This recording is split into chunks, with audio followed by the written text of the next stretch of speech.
অনিয়মিত পিরিয়ড বা একেবারেই পিরিয়ড বন্ধ হওয়া পলিসিস্টিক ওভারি সিনড্রোমের জন্য হয়ে থাকে। তবে আরও অনেক কারণ রয়েছে যার জন্য নিয়মিত পিরিয়ড হয় না, যেমন অতিরিক্ত দুশ্চিন্তা করা, ক্যাফেন জাতীয় খাবার গ্রহণ করা, স্ট্রেস নেওয়া, অস্বাস্থ্যকর পরিবেশে বাস করা, অপরিচ্ছন্ন থাকা, মদ্যপান বা ধূমপান করা।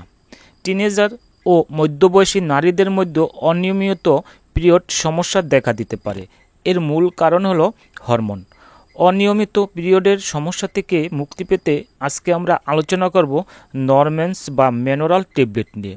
এই ট্যাবলেট সম্পর্কে বিস্তারিত তথ্য জানতে এবং এই মেডিসিনটির সম্পর্কে বিভিন্ন প্রশ্নের উত্তর জানতে ভিডিওটি শেষ পর্যন্ত দেখতে থাকুন। নরম্যান্স বা মেনোরাল ট্যাবলেটের কাজ কী? এই ট্যাবলেটটি মূলত নরইথিস্টেরন গ্রুপের একটি মেডিসিন। এই মেডিসিনটি মূলত যে সকল মহিলাদের মাসিক হয় না কিংবা অনিয়মিত মাসিক হয় তাদের মাসিক নিয়মিত করার জন্য এই ওষুধটি দেওয়া হয়ে থাকে। নরম্যান্স ও মেনোরাল ট্যাবলেট নিয়ে কিছু প্রশ্নের উত্তর যা অনেকেই জানতে চেয়েছেন।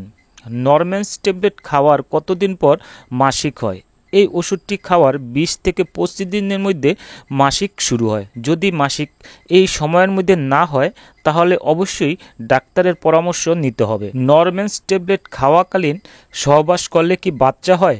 নরম্যান্স ট্যাবলেট খাওয়াকালীন সহবাস করলে বাচ্চা হয় না, কেননা এই ওষুধটি পুরুষের শুক্রাণু মহিলাদের ডিম্বাণুকে নিষিক্ত হওয়া থেকে বাধাগ্রস্ত করে, যার ফলে জাইগোট সৃষ্টি হয় না। গর্ভ অবস্থায় নরম্যান্স ট্যাবলেট খেলে কি হয়?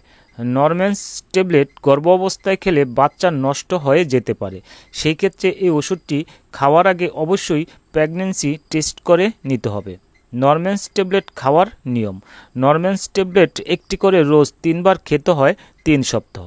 পার্শ্ব প্রতিক্রিয়া: চোখের সমস্যা, বমি বমি ভাব, মাথা ব্যথা, শ্বাসকষ্ট ইত্যাদি সমস্যা দেখা দিতে পারে। সতর্কতা: গর্ভ অবস্থায় ও স্তন্যদানকালে নরম্যান্স ট্যাবলেট খাওয়া যাবে না।